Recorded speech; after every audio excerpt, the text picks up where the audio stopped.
ফজরের সালাত হযরত ওমর পড়াচ্ছেন। এমন সময় ফজরের প্রথম রাকাত শেষ করলেন, দ্বিতীয় রাকাতের রুকুতে গেলেন। মুগীরা ইবনে শুবার এক গোলাম ছিল, যার নাম ছিল আবু লুলু আল মাজুসি। হযরত ওমরের কাছে একবার এসেছিল, ওমর তাকে বের করে দিয়েছিলেন। আবু লুলু আল মাজুসি একবার হযরত ওমরের কাছে এসে বলছে, ওমর, আমি একজন গোলাম, আমার একজন মালিক আছে, মালিকের নাম মুগীরা ইবনে শুবা। আমার কাছে প্রতিদিন 4 টাকা চায়, 4 দিরহাম চায়, প্রতিদিন যেন তাকে 4 টাকা আমি দেই। আমি এত টাকা কোথায় দেব? হযরত ওমর বললেন, তুমি কি করো? আবু লুলু বলছে, আমি খঞ্জর বানাতে পারি। খঞ্জর, খঞ্জর মানে হচ্ছে এদিকেও মুখ, দুনো দিকে মুখ, মধ্যখানে হচ্ছে ধরার জায়গা। আমি খঞ্জর বানাই। আমার বললেন, মক্কার জমিনে কেউ খঞ্জর বানাতে পারে না, এত বিশাল একটা অস্ত্র, তুমি খঞ্জর বানাতে পারো। তোমার মালিক তোমার কাছে 4 টাকা চেয়েছে, 20 টাকা চাইলেও তো বেশি চাইবে না।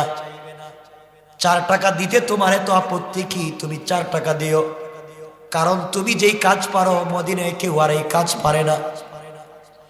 আবু লুলু আল মাজুসি বলছে, ওমর রে, মনে মনে বলো, ওমর, তোমার কাছে আমার মালিকের বিরুদ্ধে বিচার নিয়ে আসলাম, তুমি বিচার আমাকে করে দিলে না, আমি তোমাকে সাইজ করব। নাউজুবিল্লাহ কোন। এই কথা বলে বাড়িতে চলে আসছে। ওরা ছিল মাজুসি, নিমক হারাম বেঈমান। বাড়িতে এসে একটা খঞ্জর বানাতে লাগলো নতুন করে, আর মনে মনে ভাবতে লাগলো, এই খঞ্জর বানাচ্ছি যে ওমরের কাছে বিচার নিয়ে গেলাম, ওমর বিচার করলো না, এই খঞ্জর দিয়ে ওমরকে দুনিয়া থেকে উঠাইয়া দেব। চিন্তা করেন, খঞ্জর বানানো শেষ হলো। একদিন ফজরের সালাতে হযরত ওমরের নেতৃত্বে নামাজ চলছে, ওমরের ইমামতিতে ফজরের সালাত চলতেছে। আবু লুলু আল মাজুসি ছদ্মবেশে চাদর দিয়া নিজেকে মোড়া দিয়া নামাজের প্রথম লাইনে দাঁড়ায়া গেছে। ও কিন্তু মুসলিম না, মাজুসি।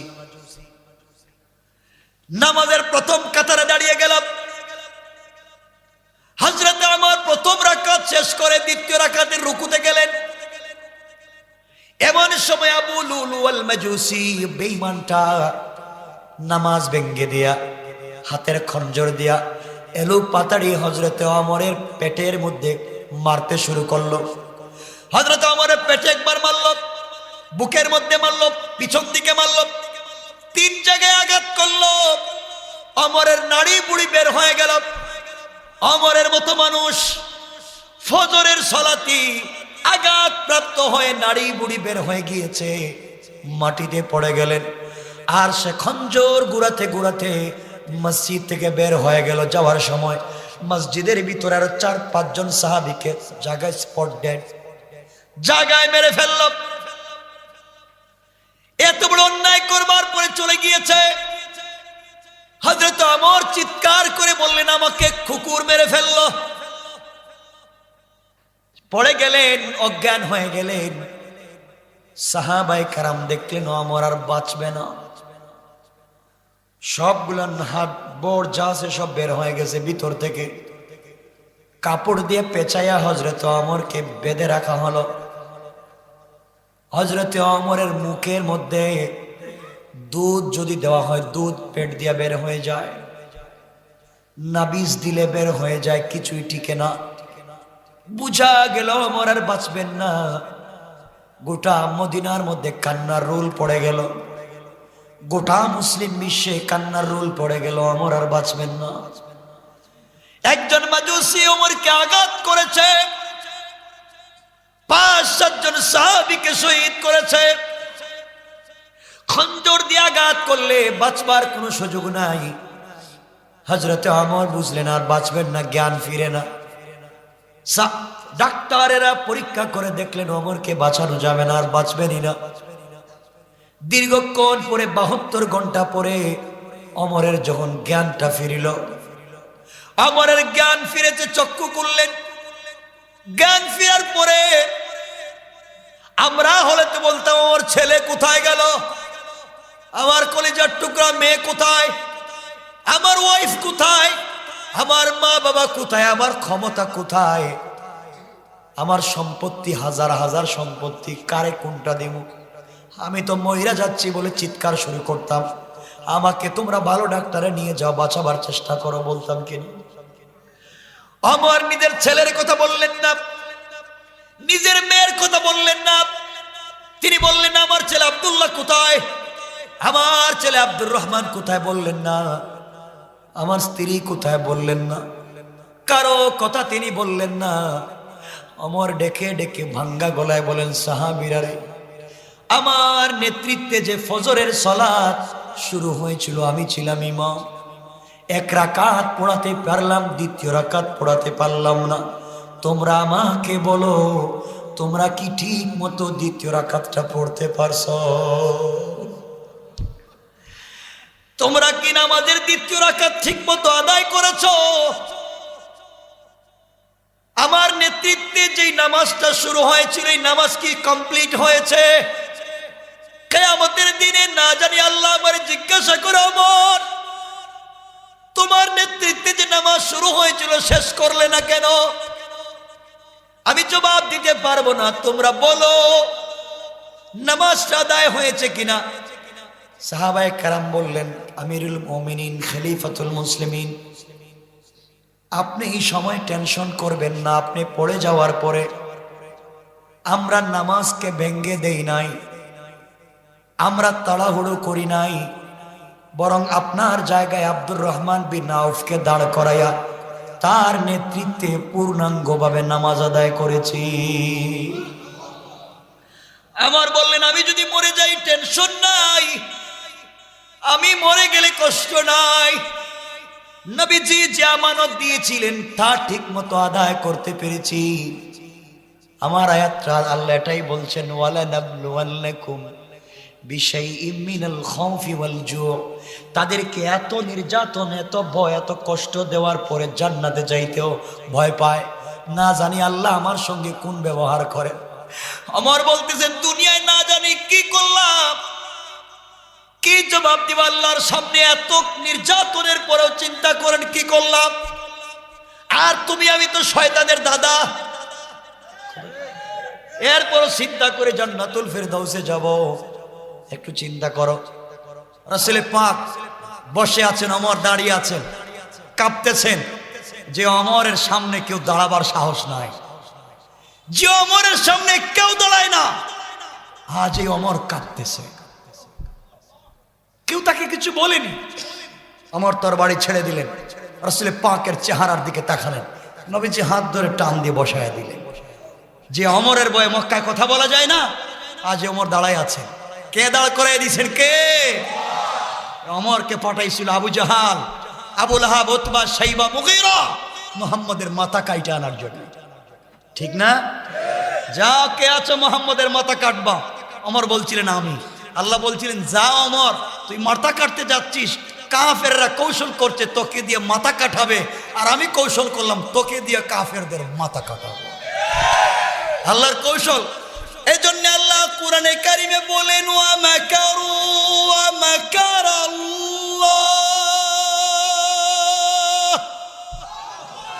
ওয়াল্লাহু খায়রুল মাকিরিন।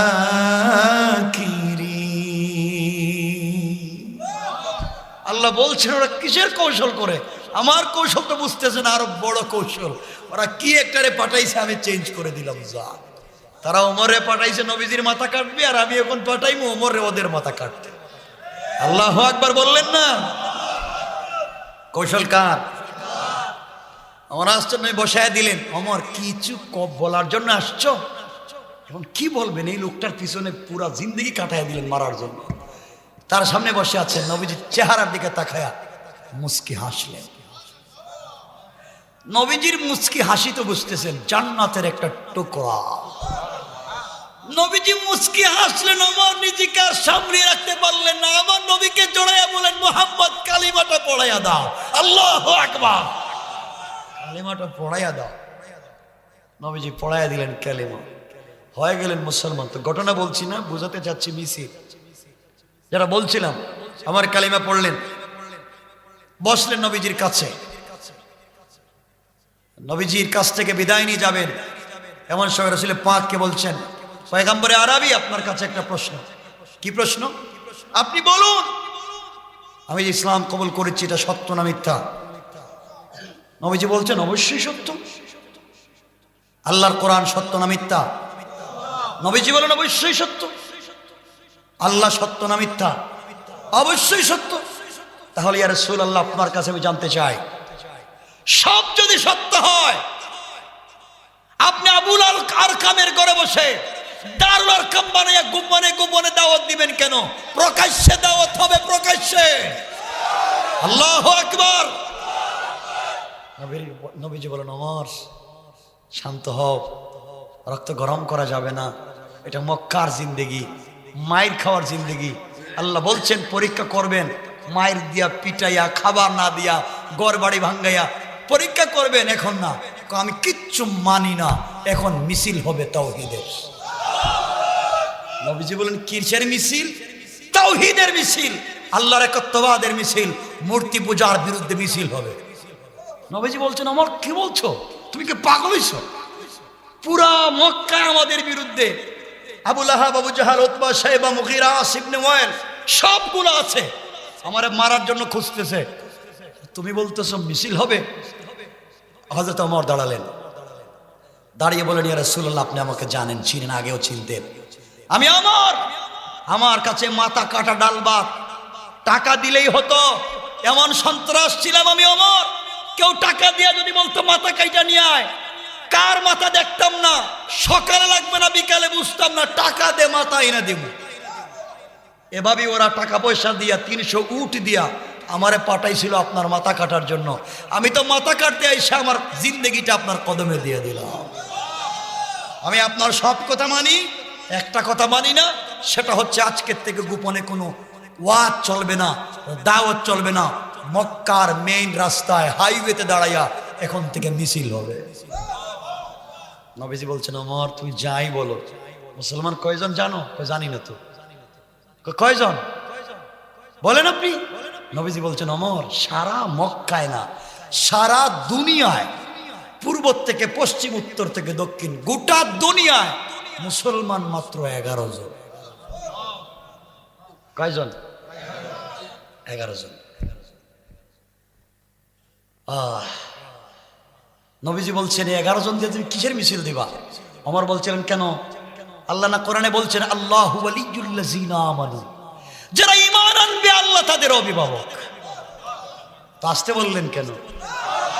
আল্লাহ যদি অভিভাবক হয়, এই অভিভাবকের নামে মিছিল দিব। অভিভাবক তো এমন না নেতার নামে মিছিল দিব, নেতা থাকবে ঢাকায়, আমরা দিব নোয়াখালীতে মিছিল, এমন না। আল্লাহ বলছেন, আমার কর্মীরা যেখানে থাকবে, মিন হাবলিল ওয়ারিদ, আমি আল্লাহ তাদের কাছে থাকি, কাছে। কি করবা এখন? মিছিল হবে। নবীজি মানেন না। জিবরিল আমিন হাজির হয়ে গেলেন আর মুস্কি হেসে বলেন, ইয়া রাসূলুল্লাহ, আল্লাহ আপনাকে সালাম দিয়েছেন, আর বলছেন, ওমর যা চায় তা করো, কোনো আপত্তি নাই। আর জোরে বলেন আল্লাহু আকবার। আমার আল্লাহ কোরআনে কারীমে সূরা নিসার ৭৬ নম্বর আয়াত, বাম পৃষ্ঠার প্রথম আয়াতের শেষ শব্দে বললেন, ইন্না কাইদাশ শাইতানি কানা দাঈফা। ওরা কিসের কৌশল করতেছে? সবগুলা তো আমি আল্লাহর কাছে দুর্বল। রাসূল পাক বলেন, যাও মিছিল দাও। এদিকে আবু জাহাল, আবুল হাবেরা বৈশা আছে হাকিমে কাবায়, এখানে বৈশা আছে এরা।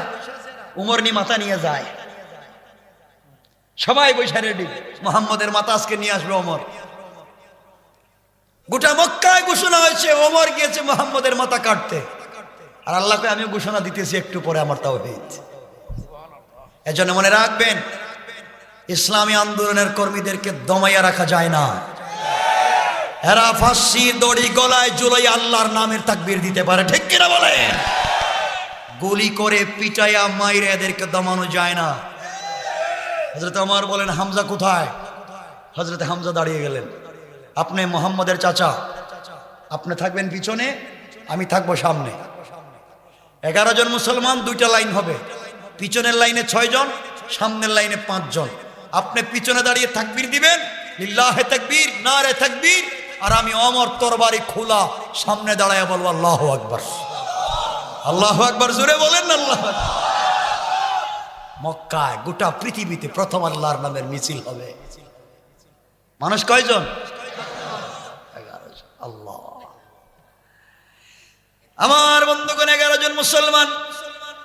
পিছনে হযরতে হামজা জুলফিকার হাতে নিয়ে আছেন, সামনে হযরতে ওমর তরবারি হাতে নিয়ে। রাসূল পাকের কাছ থেকে আবুল আরকামের ঘর থেকে বের হয়ে কাবার দিকে যাওয়া শুরু করলেন। রাস্তায় শুধু তাকবীর হচ্ছে আল্লাহর নামে। পাবলিক কই বুঝলাম না, যারে পিটাই ই আল্লাহর নামের জিকির কে করে, তাকবীর কে দেয়। আজকে দেখা যায় কে আমাদের মূর্তির বিরুদ্ধে তাকবীর দেয়। হযরত ওমর মিছিল করতে করতে চলে গেলেন কাবা চত্বরে। আল্লাহু আকবার। আবু জাহাল, উতবা, সাহেবা সবগুলা বসে আছে। হযরত ওমর দাঁড়িয়ে বললেন, শুনো, যারা আজকে নিজের সন্তানগুলাকে এতিম বানাতে চাও, নিজের স্ত্রীকে বিধবা বানাতে চাও, নিজের মায়ের কুলকে খালি করতে চাও, মক্কায় এমন কোন বাবার ছেলে আছেন? দাঁড়াও তো, আমি ওমর আজকে আশহাদু আন্নাকা মুহাম্মাদুর রাসূলুল্লাহ, আমি রাসূল পাক সত্য পয়গম্বর দাঁড়াইয়া সত্য ঘোষণা করলাম, তাকবীর দিলাম, মিছিল দিলাম। কে আছো? দাঁড়াও, প্রতিবাদ করো। মনে রাখবা, ওমরের তরবারি থেকে মাথা নিয়ে যাইতে পারবা না। মক্কার রাস্তায় আজকে প্রথম কালিমার দাওয়াত চলছে। আজ দেখা যায় বিশ্বনবী লাগে না, উনি তো আবুল আরকামের ঘরে বসা। কিন্তু তারা যে ব্যক্তিকে দিয়ে মাথা কাটাইতে চাইলো, আল্লাহ তাকে দিয়ে মিছিল দেওয়ায়, ঠিক কিনা? আবু জাহেল দেখুন দেখছো ওমর রে, কি রে, এরই তো টাকা পয়সা দিয়ে পাঠাইলাম, দেখি উল্টা মিছিল দেখে। আজকের মতো সকল প্রোগ্রাম মুলতবি ঘোষণা করা হবে। আমরা যার যার বাড়িতে যাই, ওর মনে মাথা খারাপ হয়ে গেছে। আমার কয় মাথা খারাপ হয় নাই, বাড়িতে যা, নাইলে কালিমা পড়, নাইলে খবর আছে। আবুল হাবকে আমিও গেলাম, সবগুলাকে আমি গেলাম। মানে আস্তে আস্তে ভাগতেছে। কিছুক্ষণ পরে যেই জায়গা থেকে রাসূল পাকের বিরুদ্ধে আইন পাশ করে মাথা কাটতে চাইছিল, ওই জায়গায় দাঁড়াইয়া হযরত ওমর আজান দিলেন। আজান। সুতরাং রাষ্ট্রের যেই জায়গা থেকে, সংসদের যেই জায়গা থেকে ইসলামকে, কোরআন সুন্নাহকে বন্ধ করে দেওয়ার আইন পাস হয়, সেই দিন বেশি দূরে না, ওই পার্লামেন্টে কালিমার আওয়াজ তৈরি হয়ে যাবে ইনশাআল্লাহ। এজন্য তোমাকে আমাকে কাজ করা লাগবে। পারবো তো ইনশাআল্লাহ। কিন্তু দিনের দাওয়াত দিতে গেলে বাধা আসবে। পারবা? তোমাদেরকে মানুষ গালি দিবে, মারবে, জঙ্গি বলবে, জঙ্গি। কিছু আসে যায়?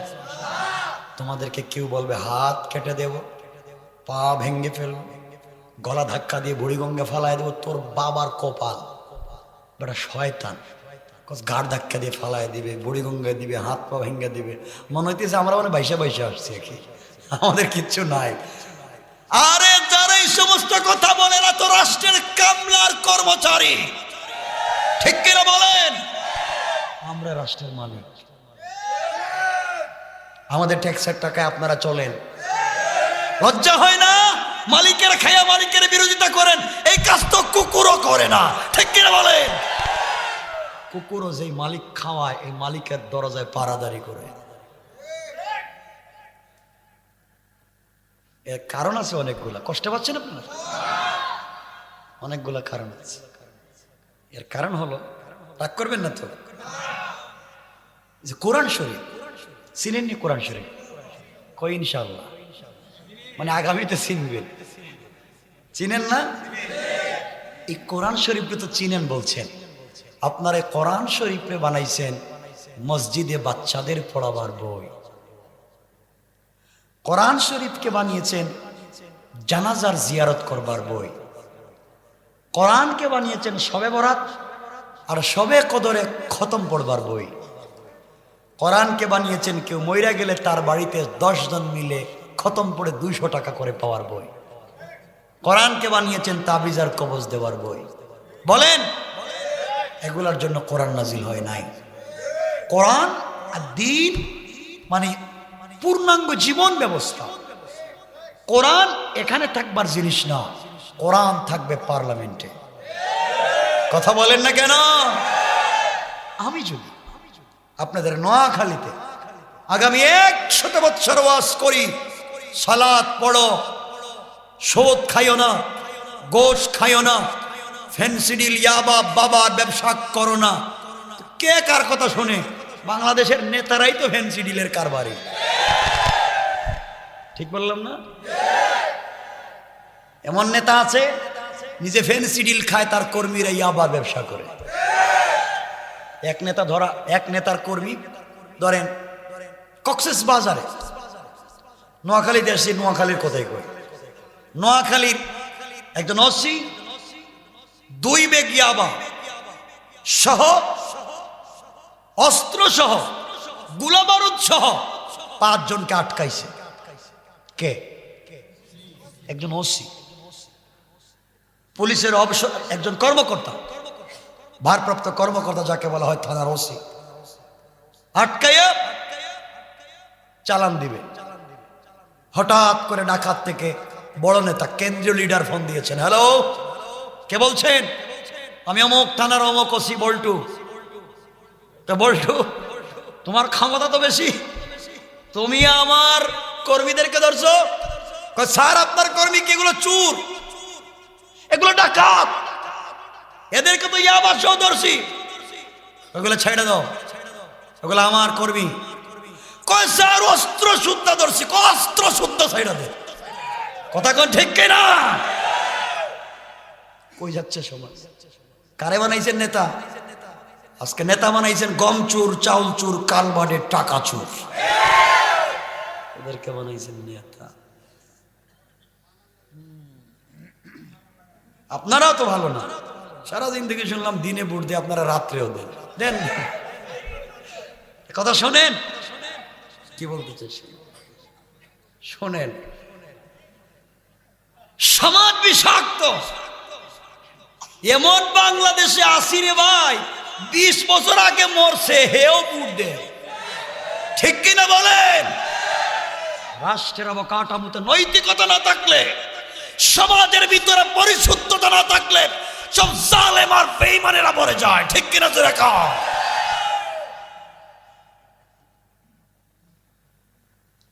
সমাজকে পরিশুদ্ধ করো, দ্বীনের পথে আসো, কষ্ট নাই। আমার বন্ধুগণ, যে কথাগুলো বলতেছিলাম, আপনাদের তো নেতা আছে, এখানে থাকতে পারেন, আমি চিনি না জানি না, অনেক নেতা থাকতে পারেন বা অনেক কর্মী আছেন, আপনার নেতা আছে। তো আগেই তো বলছি নেতার অবস্থা কি, কর্মীর অবস্থা বলছি, নেতার অবস্থাও বলছি। সুর সামারি যা আছে, বিধবার ভাতার টাকা, বৃদ্ধের ভাতার টাকা, বাচ্চাদের স্কুলের দুধের টাকা, মসজিদের কেশের টাকা, মাদ্রাসার কেশের টাকা, রাস্তাঘাট কালভার্ট সব খেয়া সাফ। এক নেতা গেছে ব্রিজ উদ্বোধন করতে, গিয়া দেখে ব্রিজ আছে, রাস্তা নেই। কয় এখন আমি উদ্বোধন করবো কেমনে? কয় মই দিয়ে উঠে লাগবে, মই দিয়া। কয় এটা কেন? কয়টা হচ্ছে সিঙ্গাপুর থেকে কানাডা যাওয়ার সময় রাস্তা ব্যবহার করা যায়, মানে এটা দিয়ে জিন্দিগিতে পাবলিক না কুত্তা বিলেও যাইতে পারবে। রাস্তা নাই, ব্রিজ আছে। আরেক নেতা গেছে আরেক ব্রিজ উদ্বোধন করতে, দিছিল 300 কোটি টাকা, গিয়া দেখে ব্রিজ নেই। কয় টাকা গেল, কই ব্রিজ কই? কই স্যার ব্রিজ মানি, ও টাকা দিলাম না। টাকা তো বাতাসে খায় বলেছে, নাই। কেন এগুলা হচ্ছে? কেন এগুলা?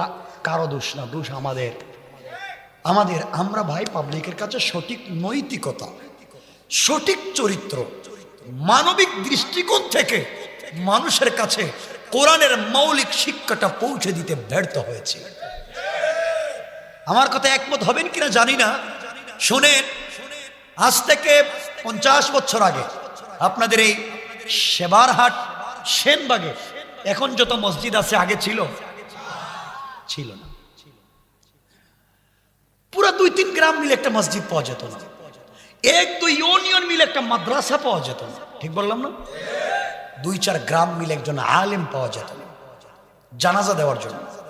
মসজিদ নাই, মাদ্রাসা নাই, আলেম নাই, কিন্তু যেই জিনিসটা তখন ছিল সেটা হচ্ছে সকল মুসলমানের ঘর থেকে সকালবেলা কোরআনের তেলাওয়াত শোনা যেত।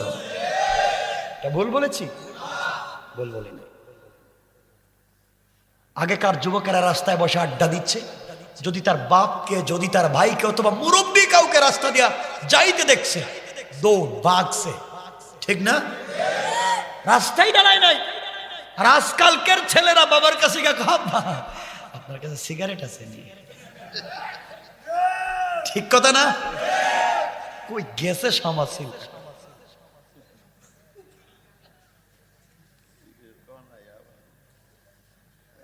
আগেকার মায়েরা রাস্তা দিয়ে যেমন হাঁটতেন বড় ছাতা দিয়া, আর এত ডিলে ডালা বুরকা পড়তেন, রাস্তা দিয়ে যাইতেন, কোন পুরুষকে দেখলে রাস্তার সাইডে যাইতে যাইতে খাদে পড়ে যেত। আর এখন নারীরা এমন, তার আগে বক্তৃতা করে, হ্যাঁ এখন রাস্তাঘাটে হাঁটতে পারি না পুরুষের কারণে। করে আল্লাহ রে, এটা আবার কোন দেশে আইল? মহিলারা এখন রাস্তাঘাটে হাঁটতে পারে না পুরুষের কারণে, তাহলে কি পুরুষরা বাসায় থাকবো? মিথ্যা বলতেছি? সমাজ এত খারাপ, সমাজ এত খারাপ। এর কারণ আগে, এখন মসজিদ এক এক গ্রামে 5-6টা মসজিদ আছে না? এক এক গ্রামে 2-4টা মাদ্রাসা, এক এক গ্রামে 10-20 জন আলেম আছে, মাদ্রাসা আছে, মসজিদ আছে। যেই জিনিস নাই সেটা হচ্ছে রাসূলের আদর্শ এবং চরিত্র নাই। আজকাল কেমন যুবক আর যুবতী আছে, এমন মা বাবা আছে, তার ছেলে ইয়াবা খায়, ফেন্সিডিলের ব্যবসা করে, যারা বাধা দেয় না এদেরকে যেখানে পাইবেন আচ্ছা মতো কান লাল করে থাপ্পড় দিবেন, ঠিক না? শয়তান যুবকদেরকে নষ্ট করে দিচ্ছ, কেমনে এদের চরিত্র ভালো করবে? এজন্য মুসলমানেরা মনে রাখবেন, আল্লাহকে ওয়াস্তে, কষ্ট পাচ্ছেন আমার কথা? কারো পকেটে আছে ট্যাবলেট? নাই তো, খায় না তো কেউ। ওমা নাই করবো, এরা ফেরেশতা নাকি? তা আল্লাহ জানে। ভালো হইছে, খায়েন না এগুলো। আগে শুনতাম আমরা কত কিছু, এখন ছেলে মেয়েরা সীসাও খায়। ওরে আল্লাহ, সীসা খায়, পাইপ লাগাইয়া খায়, বারে গিয়ে নাচানাচি করে। বাংলাদেশের যুবক আর যুবতী ইংলিশ মিডিয়ামে পড়ে, আর যখন ধরা খায় তখন বুরকা পুইরে একবারে হাত পায়ে মুজা দিয়ে কোর্টে যায়। এই শয়তান, শয়তান দেখে আল্লাহ কি এতক্ষণ নাচানাচি করলো, সেন্ডু গেঞ্জি 3/4 প্যান্ট, আর এখন দেখতেছি কোর্টে যে, ওরে আল্লাহ বুরকা পড়লো কেন? কথা কোন ঠিক কিনা? ধরা খাইয়া ভালো মানুষ এগুলা কেন? আল্লাহ বলছেন তাকদিরু আলাইহিম, যারা ধরা খাওয়ার পরে লাইনে আসে এদেরকে ছাড় দেওয়া দরকার নাই, এদেরকে ইচ্ছা মতো সাইজ করা দরকার। কষ্ট পাচ্ছে না ওর কথায়? ওই দিন দেখলাম এক মেয়ে ঢাকায় রাস্তায় বৈশা এটা সাইনবোর্ড লাগাই দিচ্ছে, এখানে ব্যানার লাগাইয়া, স্যালাইন একটা হাতে লাগাইয়া স্যালাইন দিচ্ছে। তো পাবলিক জিজ্ঞাসা, স্যালাইন দিস কেন? কয় আমি অনশন করতেছি। কিসের অনশন? প্রেমিক আমাকে দর্শন করছে। শয়তান দীক্ষা আল্লাহ, এই কাজ তো আমিও করিনি, এগুলো আমার শয়তান বানাইছে। প্রেমিক তোকে দর্শন করলো কেমনে? 5 বছরের সম্পর্ক, আমাকে বলছে বিয়ে করবে, এই মর্মে আমি বেড়ে গেছি, এখন কয় বিয়ে করবে না, এখন দর্শন। দর্শন তো দস্তা দস্তি মারামারি করে একবার করা যায়, তুই 5 বছর গেলে কেমনি? কথা বলেন না কেন? এই জন্য দর্শনের মামলা দিয়ে যারা শুধু যুবকদেরকে ফাঁসাতে চায়, নিজের মেয়েদেরকে ভালো পথে নিয়ে আসতে চায় না, এরা জাতীয় দুশ্মন। তোমার মেয়েকে রাস্তায় ছেড়ে দিবা আর ছেলেদেরকে বলবো তাকাইও না, পাগলামি শিখছে। সবকিছুকে একটা মৌলিক নীতির ভিতরে নিয়ে আসতে হবে। এখন মেয়েরা কি সুযোগ পাইছে? 7-8 বছর কাটাইয়া এখন যখন ছেলে বিয়ে করে না, কয় মৃত্যুদণ্ড। ওরে বাবা রে বাবা, দর্শনের পরে কি চায়? দর্শনের পরে বিচার চায় সৌদির স্টাইলে, কথা কন না কেন? আর চলে আমেরিকার স্টাইলে, কথা কন না কেন? তুই আগে চললে না কেন সৌদির স্টাইলে? তো বিচারও পাইতে সৌদির স্টাইলে। সমাজ বিষাক্ত। এই সমাজে দিনটা পৌঁছে দেওয়া আমার আপনার দরকার। কষ্ট পাচ্ছেন মনে হয় আমার? কিন্তু আরেক জায়গায় কথা বইলা দেই, এত সমস্যার পিছনে শুধু পাবলিক দায়ী না, হুজুররা দায়ী।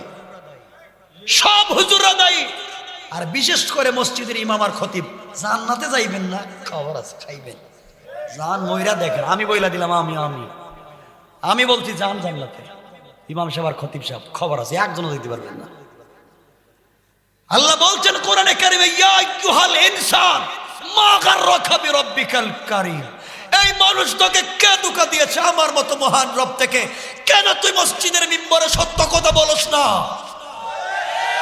কথা বলেন। আজকে এত মসজিদ, এত মাদ্রাসা, এত আলেম, সমাজ পরিবর্তন হয় না, কারণ ইমাম সাহেব মসজিদের মিম্বরে বসে সত্য কথা কয় না। কারণ কইলেই চাকরি থাকবে। আপনারা চাকরি করতে বলছে কেডা? ইমাম সাহেব রাগ করবেন না, যারা আছেন ইমামে কেরাম খোতাব হয়ে যান, আপনারা আজকে রাত্রেই চাকরিতে রিজাইন দিবেন। দরকার নাই সত্য কথা যদি না বলতে পারেন। যে কথাগুলো, যে আয়াতগুলো নামাজে পড়েন, এই আয়াতগুলোর ব্যাখ্যা যদি পাবলিককে বুঝাইতে না পারেন, আপনার ইমামতি করার দরকার নেই। আপনার নোয়াখালী গিয়া, চৌমোহনী চৌরাস্তায় গিয়া, সেবার হাট গিয়া, সেনবাগে গিয়া ফলের ব্যবসা করে, সিএনজি চালান, ব্যবসা করে খান, আপনার ইমামতির দরকার নেই। আর যদি চেয়ারে বসেন, এটা আপনার নয়, আপনার বাবার নয়। চেয়ারে বসেছিলেন মুহাম্মদুর রাসূলুল্লাহ, ঠিক বললাম না? এই চেয়ারে বসেছিলেন বিশ্বনবী, সত্য কথা বলতে দমদান শহীদ করেছেন, মাথায় লোহা ঢুকাইছেন। এই চেয়ারে বসে সত্য কথা বলেছেন আবু বকর, সত্য বলবার কারণে মক্কার মানুষ তাকে পিটাইয়া রাস্তা অজ্ঞান করে ফেলে দিয়েছে। এই চেয়ারে বসে সত্য কথা বলবার অপরাধে হযরত ওমরকে ফজরের নামাজে খঞ্জর দিয়ে শহীদ করে দেওয়া হয়েছে। এই চেয়ারে বসে সত্য কথা বলবার অপরাধে হযরত উসমানকে কোরআন তিলাওয়াতরত অবস্থায় শহীদ করে দেওয়া হয়েছে। আপনি ইমাম সাহেব এই চেয়ারে বসে সত্য বলবেন যতক্ষণ পর্যন্ত জীবন আছে, ঠিক কিনা বলেন? আপনি বলেন নাকি চাকরি যাইব গা? তা আপনার চাকরি গেলে সমস্যা কি? আপনারা চাকরি করতে কইছে কেডা? আল্লাহ বলছেন অবিসামা রিজকুকুম, সকলের রিজিক তো আসমানে। না বলেন নাই? কেন কোরআন থিসিস করো না? আল্লাহ বলছেন গোলাম শোন, তুই যখন তোর বাবার পিঠে নাপাক বিদকুটে 1 ফুটা পানি ছিলে, দুর্গন্ধযুক্ত, এরও 1000 বছর আগে তো রিজিকের ফয়সালা করেছে। কেন আপনি গোয়ে ইমাম সাহেব সত্য ওয়াজ করেন না? কারণ করলে চাকরি, কথা কয় না কেন? ঘুরাইয়া ঘুরাই ওয়াজ করে, শুধু গুরুস্থানের ওয়াজ, সুবহানাল্লাহ সুবহানাল্লাহ সুবহানাল্লাহ, সব সুবহানাল্লাহ ওয়াজ করে। বাদ দেন, ইমাম সাহেবরা দায়ী, সত্য ওয়াজ করে না। শুধু ইমাম সাহেব দায়ী না। আমার কথা রাগ করেন, আমি কি আসছি এলাকায় কোনোদিন? তাহলে আমি তো কাউরে চিনি না, এটাই তো সত্য। শোনেন, এরপরে আরেকটা লোক দায়ী, এরা হচ্ছে মসজিদের কমিটি। বাংলাদেশের ম্যাক্সিমাম মসজিদের সভাপতি সুদখোর, ক্যাশিয়ার ঘুষখোর, আর সেক্রেটারি দুর্নীতিবাজ আর চাঁদাবাজ।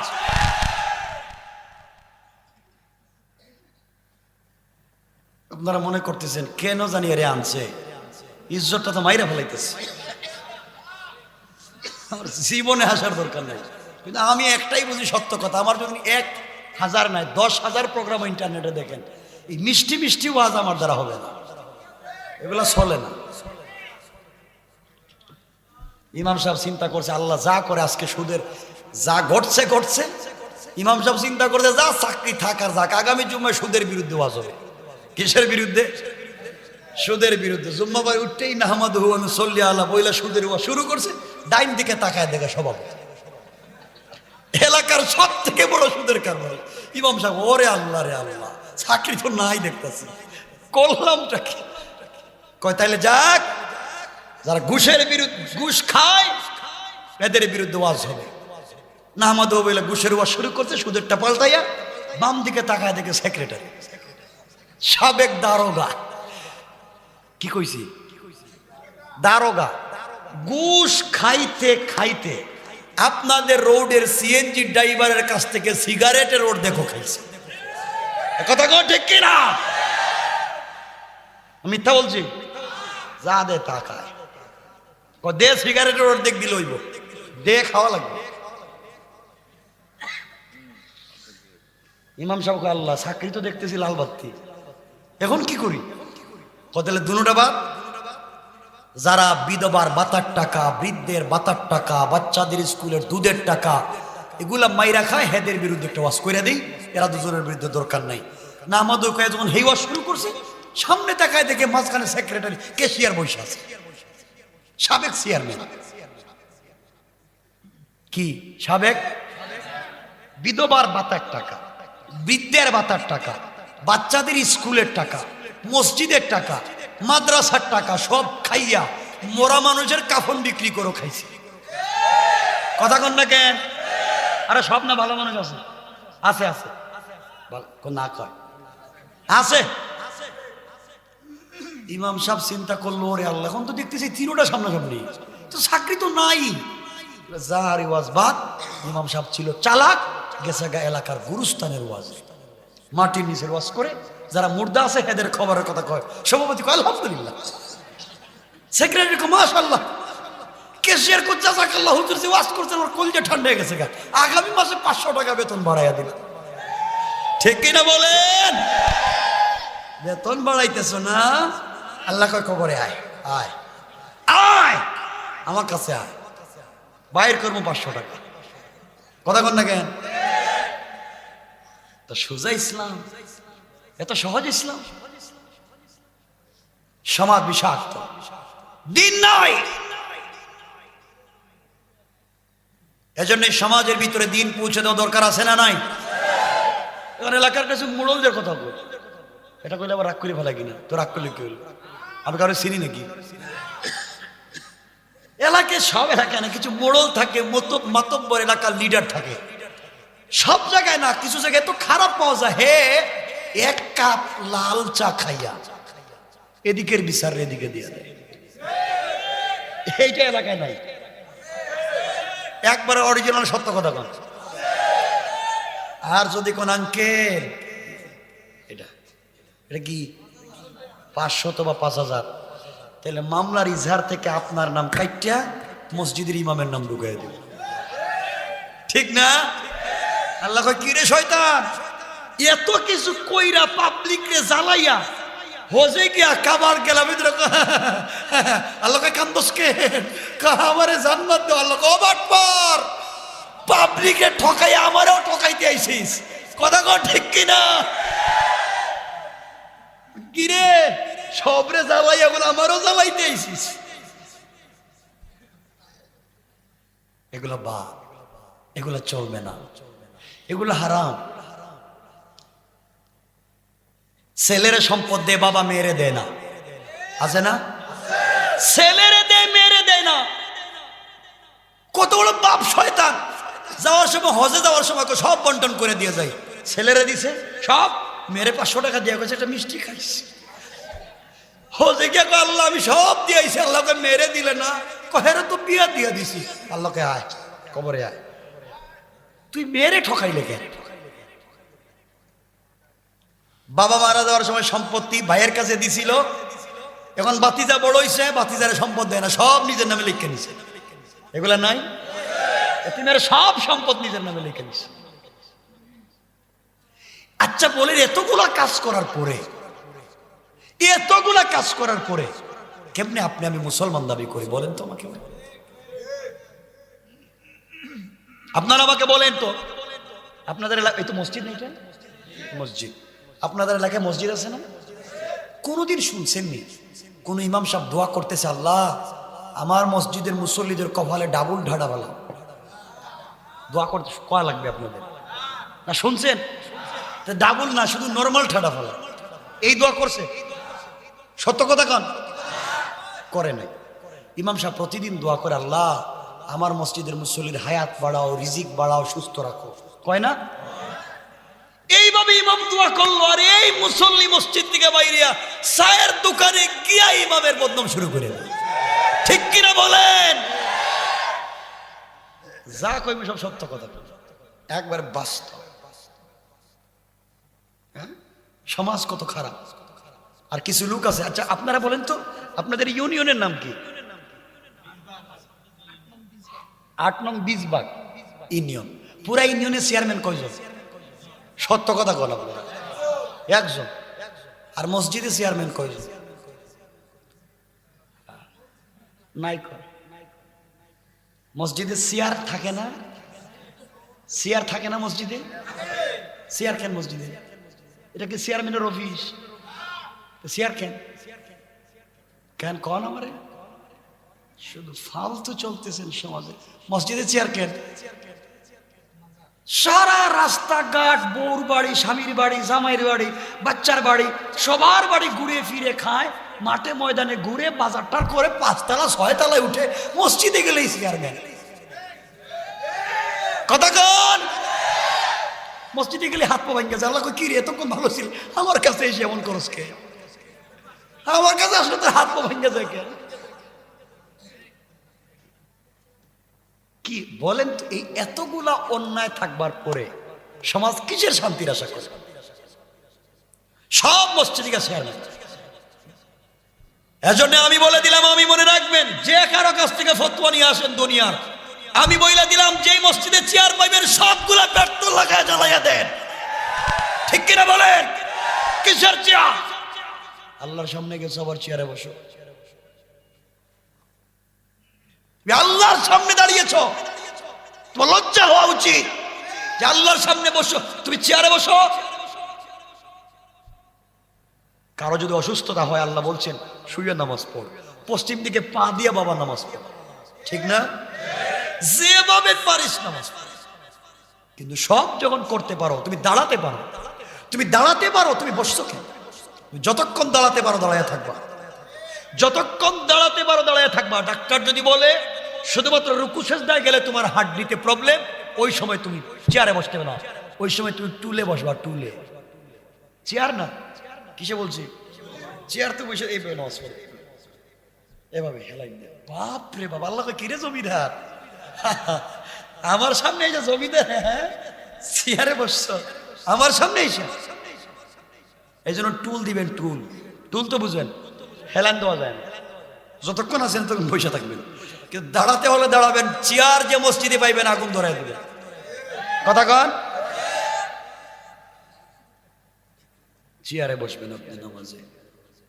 আপনার জানা দরকার, আমি যে বলতেছি এগুলো রাগ করার কিছু না। আপনি জানবেন মাসআলা সত্যিকার অর্থে এটা জায়েজ কিনা, এটা আপনি জানবেন। কেন চেয়ারে বসবেন আপনি? আপনি যদি কষ্ট হয় ডাইরেক্ট মসজিদে বসে যাবেন, পারবেন না? বৈশাখ পাওয়ারে পশ্চিম দিকে দিয়ে দেন। আল্লাহ কইছে কোনো সমস্যা নাই, কিন্তু আমার সামনে জমিদারগিরি দেখাইস না। আল্লাহ বলছেন, শোনো, এই দুনিয়ার চৌধুরী বাড়ি থাকবে, চৌধুরী থাকবেন না। শিল্পপতির বাড়ির দেখেন, আপনাদের নোয়াখালীর পাটেক্সের মালিক মরে গেছে না, কোটি কোটি টাকার সম্পদ।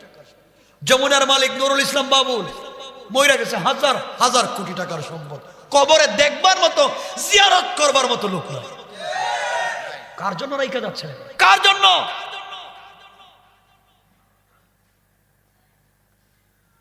মনে রাখবেন, এই জন্য বললাম, চৌধুরী বাড়ির চৌধুরী বাড়ি থাকবে, চৌধুরী থাকবেন না। খান সাহেবের বাড়ির খান সাহেবের বাড়ি থাকবে, খান সাহেব থাকবেন না।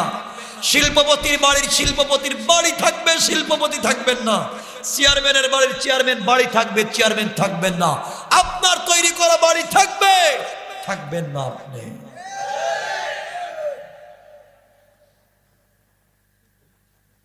আজ থেকে 50 বছর আগে, 20 বছর আগে, 40 বছর আগে আপনাদের মসজিদে অনেক লোক নামাজ পড়তো না? এখন এরা আর নাই, মরে গেছে। এখন আপনি আসছেন, মসজিদ ঠিকই আছে। আগে একজন ইমাম ছিলেন, এখন আর নাই। যখন ইমাম ছিল সবাই তাকে মনে করেছে, এখন নাই, কেউ মনে করে না। আপনার জায়গায় আরো কত লোক নামাজ পড়ে গেছে, নাই। আপনিও থাকবেন না, আপনিও থাকবেন না। এটা মাথায় রাখেন।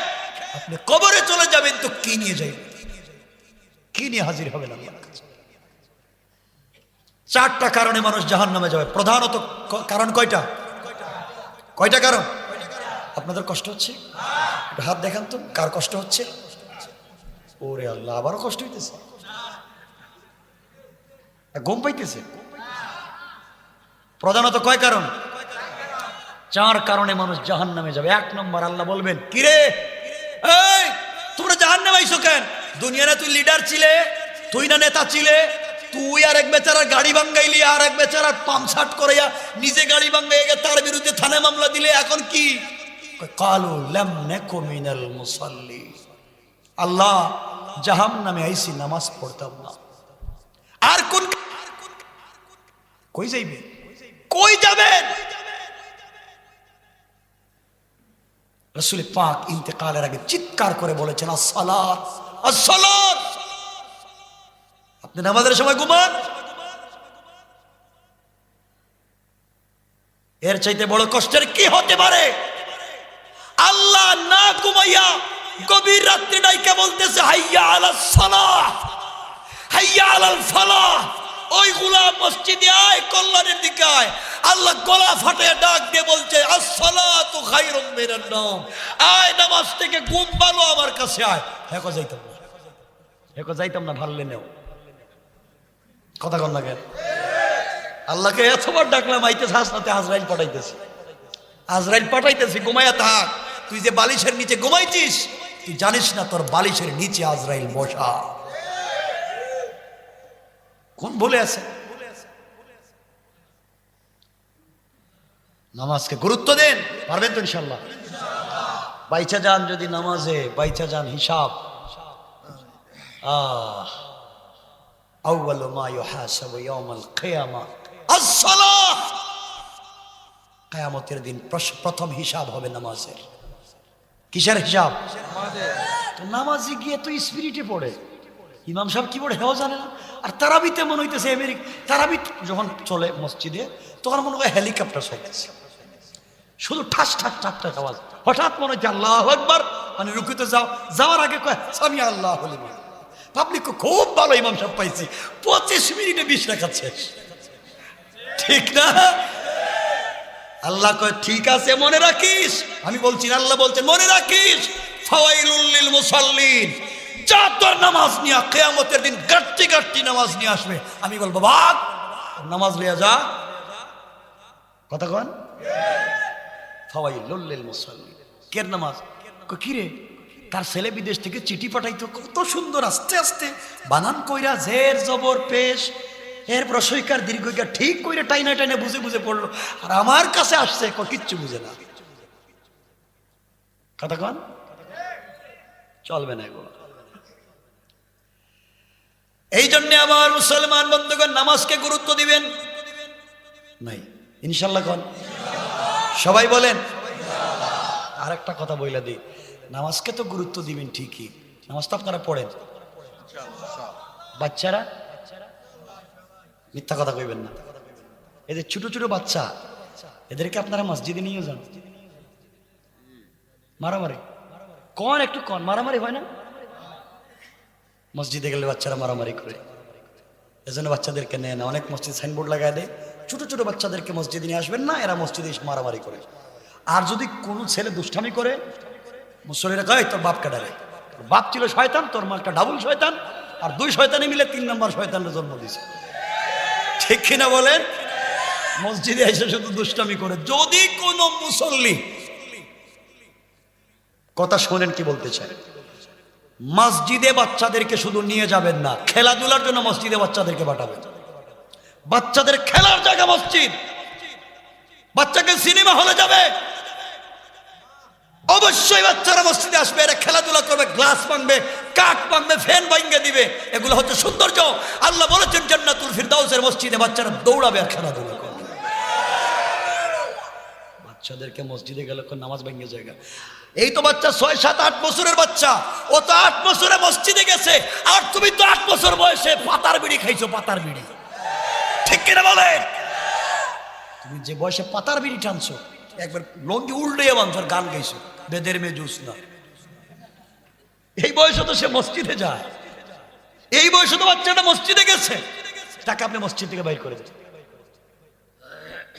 এই জন্য মনে রাখবেন, বাচ্চাদেরকে মসজিদ থেকে, পুরা গ্রামে যত বাচ্চা পাইবেন ছোট ছোট 7, 8 বছর বয়সের ছেলে মেয়ে সবগুলোর মসজিদে নিয়ে আসবেন।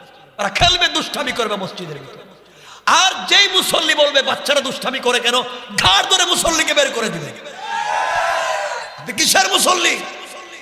বাচ্চারা মসজিদে আছে, দুষ্টামি করলে তোমার খারাপ লাগে?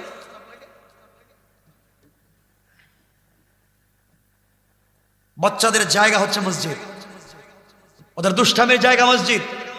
ওদেরকে মসজিদ থেকে বাইর করে দিয়েন না, ওদেরকে মসজিদে রাখেন। এরা ছোট, এখন যদি মসজিদে আসা শিখে, বড় হয়ে গেলে মসজিদ ছাড়বে না। আর আপনি তো বুড়া বয়সে মসজিদে আসেন, ঘরে তো বউ দেখতে পারে না, ছেলের বউ দেখতে পারেন, সবগুলাকে আপনি জান না, বুড়ো হইছেন কেন মসজিদে দেখতে পারেন না? কথা বল না কেন? মসজিদে এখন শুধু ইমাম, ইমাম লঙ্গি এখানে রাখছো কেন, পা বিজা নাই কেন, বাথরুম ময়লা কেন, হেরে মনে কামলা রাখছে।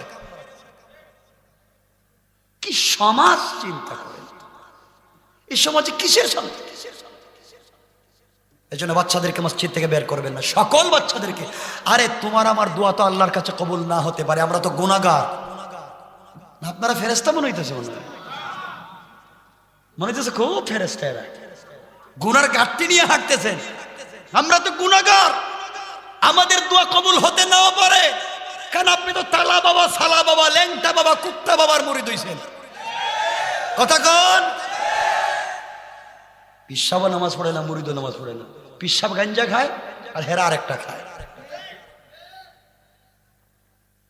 আপনার তো দোয়া কবুল হবে না। মসজিদে যদি দোয়া কবুল হয়, এই বাচ্চার কারণে, এই মাসুম বাচ্চার কারণে দোয়া কবুল, এই মাসুম বাচ্চার কারণে দোয়া কবুল হয়। এই যে রাসূল বলছেন, তোমরা যখন হাত উঠাও তোমার মাসুমদেরকে কাছে রাখো, বাচ্চাদেরকে কাছে রাখো, ওরা আমিন আমিন বলবে, আর ওদের আমিন আমিন আমি আল্লাহ ফিরিয়ে দিতে পারি না, কবুল করে মাফ করে দেয়। বাচ্চাদেরকে রাখবেন। আপনি জানেন রাসূল পাক বাচ্চাদেরকে মসজিদে নিতেন, বাচ্চাদের মসজিদের ভিতরে খেলাধুলা করতো। আজও পৃথিবীর অনেক দেশের মসজিদ আছে, সব দরজা খোলা থাকে, বাচ্চারা খেলায়, দুষ্টামি করে। এটা সৌন্দর্য। বাচ্চারা মসজিদে আসবে, ইসলামের মৌলিক নীতিমালা হচ্ছে বাচ্চারা মসজিদে থাকবে, ওরা মসজিদ থেকে বের হবে না। আপনারা জানেন হযরত মারিয়ামকে জন্মের পরে কোথায় রাখা হয়েছিল? কথা কন। ও তো মেয়ে, ও তো মহিলা, ও মেয়ে মানুষ, এরপরও তার মামা, তার মা তাকে খাদিম বানাইছে মসজিদের। কেমনে বুঝেন ইসলামটা, কেন বুঝেন না? এক মহিলা হযরত মারিয়াম বাইতুল মুকাদ্দাস মসজিদের খাদেম ছিল। আর আপনি আপনার মসজিদে কি রাখছেন?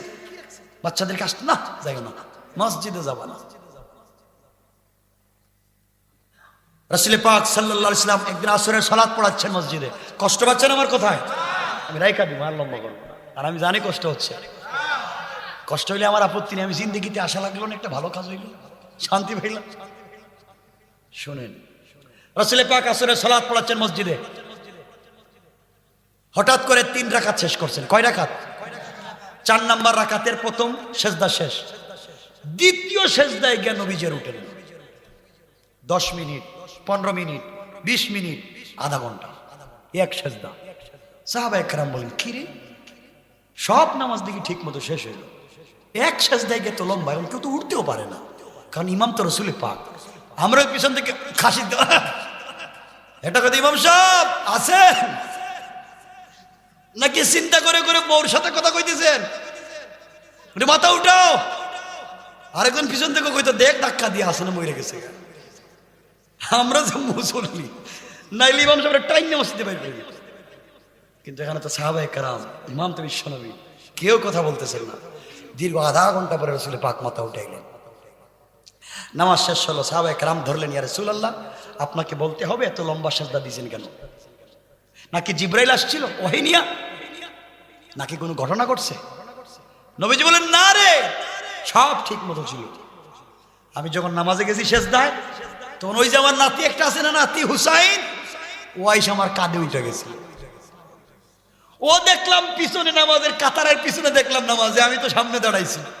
আজকে চিন্তা করলাম নানার কাছে নামাজ পড়ে প্রথম কাতারে আনছিলাম, কে আর নামাজ পড়তো, কতক্ষণ সবার সামনে দিয়ে হাঁটলো, দৌড়িল। আমি যখন সেজদায় গেছি আমার কাঁধে উঠে বসে গেছে। ওইটা হ্যাঁ গুড়া দৌড়াইতেছে, গুড়া। আল্লাহু আকবার বলেন। আমার নাতি আমার কাঁধে ওইটা গুড়া চালাইতেছে, আমি নামাজ পড়তেছি। আমি চিন্তা করলাম এখন যদি নামাইয়া দিই, আর যদি মসজিদ থেকে যায় জিন্দেগিতে যদি না আসে, তাহলে আমি অপরাধী হয়ে যাব। কেন মসজিদ থেকে বাইর করলাম? আর আমি যদি নামাইয়া দিই তাহলে কাঁদবে, কেন আমি নামাইয়া দিলাম? আমি চিন্তা করতেছি বললাম খেলুক, যতক্ষণ তার খেলা শেষ হবে না ততক্ষণ আমিও মাথা উঠাবো না। কেমন ছিল ইসলাম, কেমন ছিলেন নবী, আর কেমন ফেলাইছেন আপনারা? নবীজি বললেন, শোনো সাহাবীরা, আমার আল্লাহ জানাইছে বন্ধু, হুসাইন যতক্ষণ খেলতে চায় ততক্ষণ খেলুক, আপনি তারা কষ্ট দিবেন না, ওর খেলার জায়গা হচ্ছে মসজিদ। কোন সুবহান। কেন বাচ্চাদেরকে সরান? আর যদি ভুলে বাচ্চারা মসজিদে যায়ও, এই ছেলে পিছনে যাও, এই পিছনে যাও। ওরে বাবারে, কি কথা পিছনে যাও? তুমি যাও না কেন? তুমি যাও না কেন? বাচ্চারাই পিছনে দিব কেন? কি পরেশগার, বিলাই পরেশগার। আমরা নষ্ট করে দিচ্ছি। এজন্য আল্লাহর হস্তে ভাই, ইসলাম এত সহজ। আমি লম্বা করবো না, নাহলে বলতাম কত সহজ ইসলাম আজকে। না না আরে আমি খুলনা থেকে আসছি, অনেক কষ্ট, লম্বা সফরে ছিলাম। কেন পাইতেন না? পাইবেন সবসময়। ইসলামটা একেবারেই সহজ, কিচ্ছু না। আল্লাহ বলছেন, গোলাম তুই আমারে সারাদিন ডাক, সারা রাত্রে নামাজ পড়, আমিও চাই না। আমি চাই তুই শুধু মৌলিক গুলা মান, আর কিছু প্রক্রিয়া তুই অবলম্বন কর। যেমন রাত্র যখন হয়ে যায়, ঘুমানোর আগে ওযু করে ঘুমায়া যা, আর কিচ্ছু লাগবে না। সারা রাত্র আমি 4 জন ফেরেশতা দিয়ে তোকে পাহারাদারি করব, পাহারাদারি করব। সূরা মুলক পড়ে ঘুমায়া যা, তুই যদি মইরা যাস তোকে আমি জান্নাতুল ফিরদাউস দেব। সহজ, কোনো আমল করা লাগবে না। কম আখলিস দীনাকা ইয়াকফিকাল আমালুল কালিল। বাচ্চাগুলো হাদিস পড়ে সুন্দর করে, কিন্তু কই খালিস নিয়তে কম আমল যথেষ্ট। আপনার 14,000 ওয়াক্ত নামাজ নিয়ে গেলাম নাই যদি নামাজ কাজে না লাগে। পারবেন তো ইনশাআল্লাহ? যুবক, ইসলামে তো সহজ। জিনা করেছো, জেনা করেছো, নামাজের সময় হয়েছে, নামাজ পড়ে না। মদ খেয়ে ফেলেছো, নামাজের সময় হয়েছে, নামাজটা পড়ে নাও। সিনেমা হলে গিয়েছো, নামাজের টাইম হয়েছে, নামাজটা পড়ে নাও। তুমি যত গুনার কাজে থাকো আর যেখানে থাকো, নামাজের সময় হয়ে গেলে পড়ে নাও। আল্লাহ বলছেন, ইন্নাস সালাতা তানহা আনিল ফাহশাই ওয়াল মুনকার। গোলাম, তুই যে সালাত আদায় করলে, একদিন এই সালাতই তোকে সকল অন্যায় কাজ থেকে বাঁচাইয়া আমি আল্লাহর সঙ্গে সম্পর্ক করাইয়া দিবে। সুবহানাল্লাহ। নামাজকে ভুলে যাইয়েন না। কষ্ট হচ্ছে আপনাদের? এজন্য বলতেছিলাম, হযরত ওমর ফারুক রাদিয়াল্লাহু তাআলা আনহু নামাজকে কত গুরুত্ব দিলেন। ফজরের সালাত হযরত ওমর পড়াচ্ছেন, এমন সময় ফজরের প্রথম রাকাত শেষ করলেন, দ্বিতীয় রাকাতের রুকুতে গেলেন। মুগীরা ইবনে শুবার এক গোলাম ছিল, যার নাম ছিল আবু লুলু আল মাজুসি।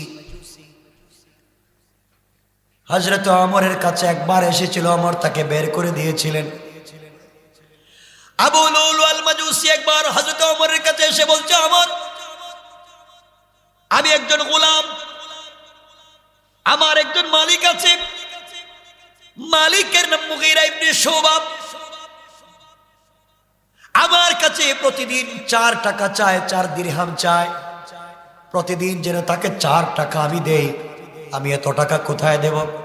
হযরত ওমর বললেন, তুমি কি করো? আবু লুলু বলছে, আমি খঞ্জর বানাতে পারি। খঞ্জর, খঞ্জর মানে হচ্ছে এদিকেও মুখ, দুদিকে মুখ, মধ্যখানে হচ্ছে ধরার জায়গা। আমি খঞ্জর বানাই।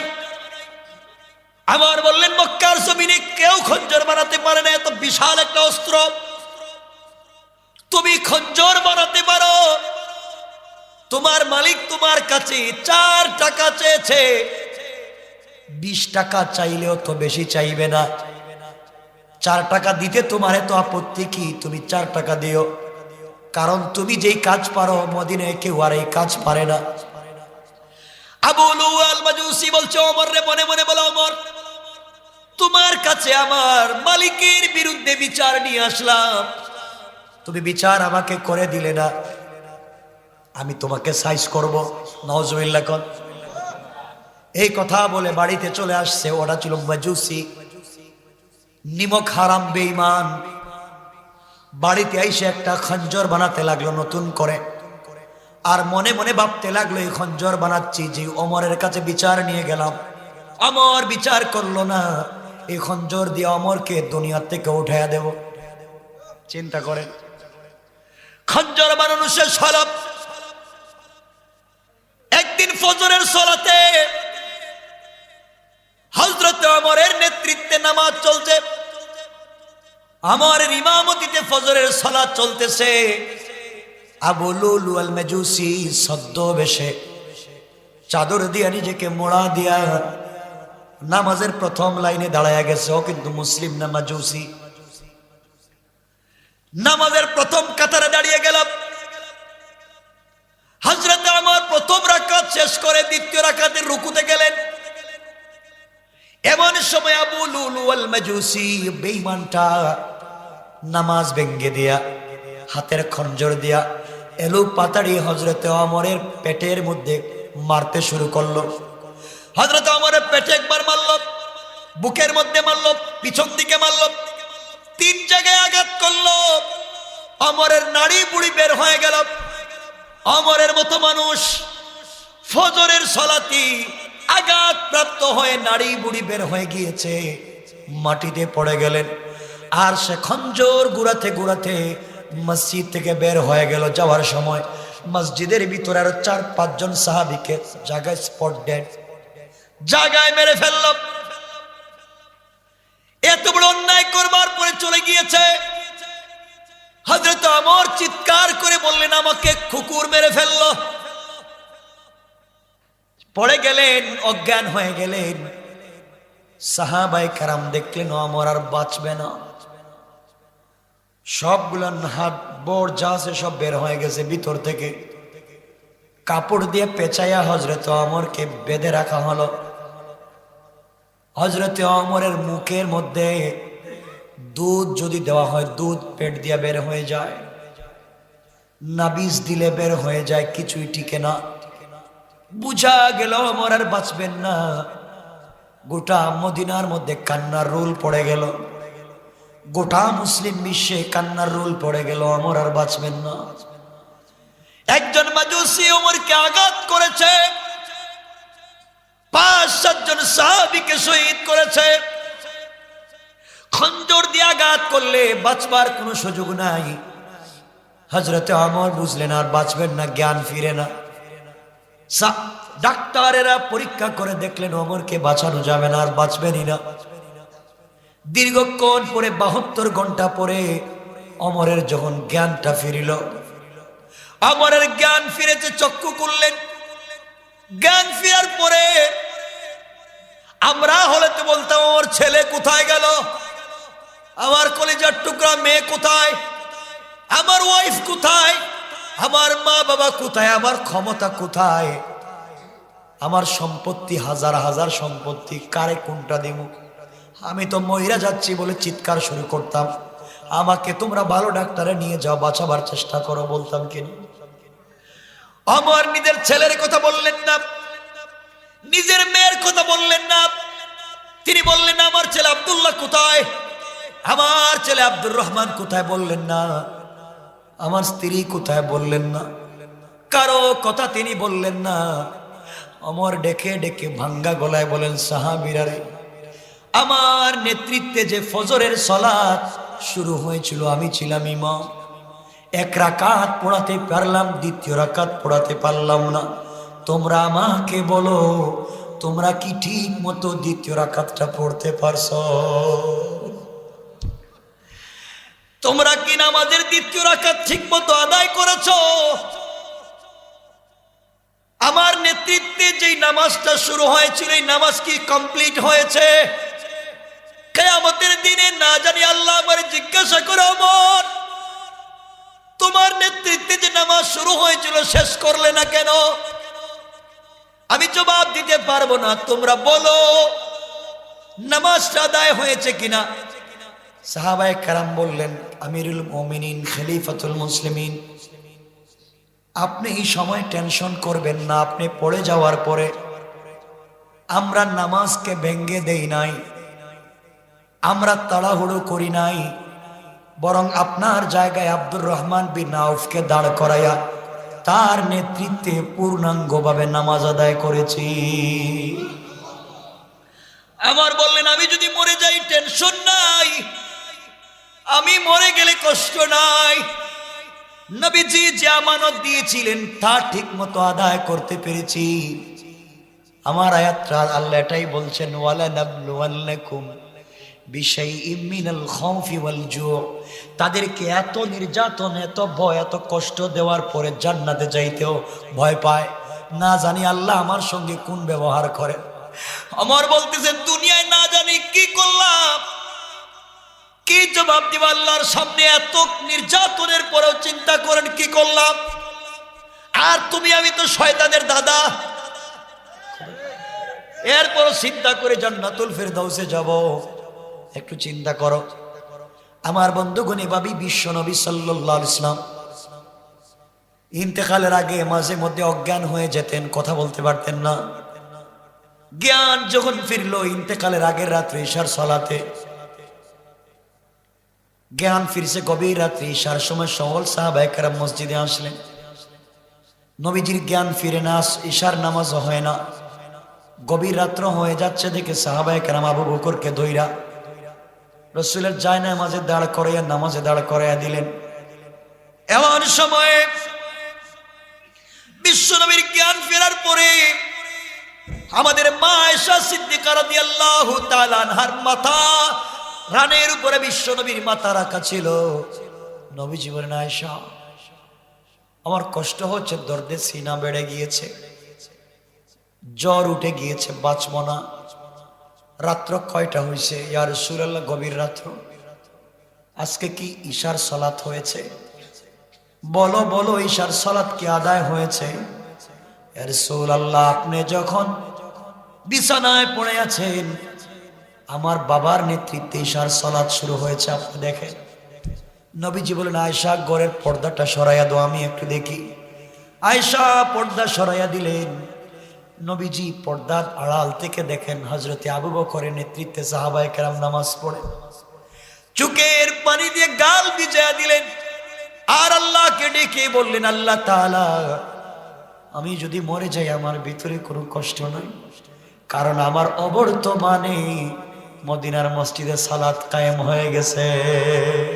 আল্লাহু আকবার। আল্লাহ কিয়ামতের দিন বলবেন না, লাম নাকু মিনাল মুসাল্লি, এই কথা আর বলবেন না। আয়েশা কি বলতেন, আয়েশা রে মরে যাব, আমি সালাত আদায় করে মরতে চাই। এই জন্যে আমার শেষ কথা থাকবে আজকে, যত বিপদ আসুক, যত ঝামেলা আসুক, সবার আগে নামাজ। সবাই বলেন ইনশাআল্লাহ। পারবেন তো ইনশাআল্লাহ? সবাই বলেন ইনশাআল্লাহ। বসেন, কথা রাইখা দেব। আয় হায়, 11:15। দুটা জিনিস বললাম, একটা টাইম মতো সালাত আদায় করবেন, 2 নম্বর হালাল খাবেন, ঠিক আছে? কয়টা জিনিস মনে রাখবেন তো সব সময়। কোনো ওয়াজ মনে না থাকলে এই দুইটা কথা তো মনে থাকবে। টাইম মতো নামাজ আর হালাল রিজিক। পারবেন তো ইনশাল্লাহ? আল্লাহর বলছেন যদি কেউ টাইম মতো সালাত আদায় করে আর হালাল রিজিক খায়, ও মরলে আমার হাত ধরে জান্নাতে যাবে। আল্লাহ আমাদের সবাইকে কবুল করুক। সবাই পড়েন আমিন। আমার জন্য দোয়া আছে, আপনাদের জন্য দোয়া থাকলো। কথা এখানে রেখে বসেন। করবেন মোনাজাত করে দিন? করবেন না? বসেন, রাত্র অনেক হয়ে গেছে।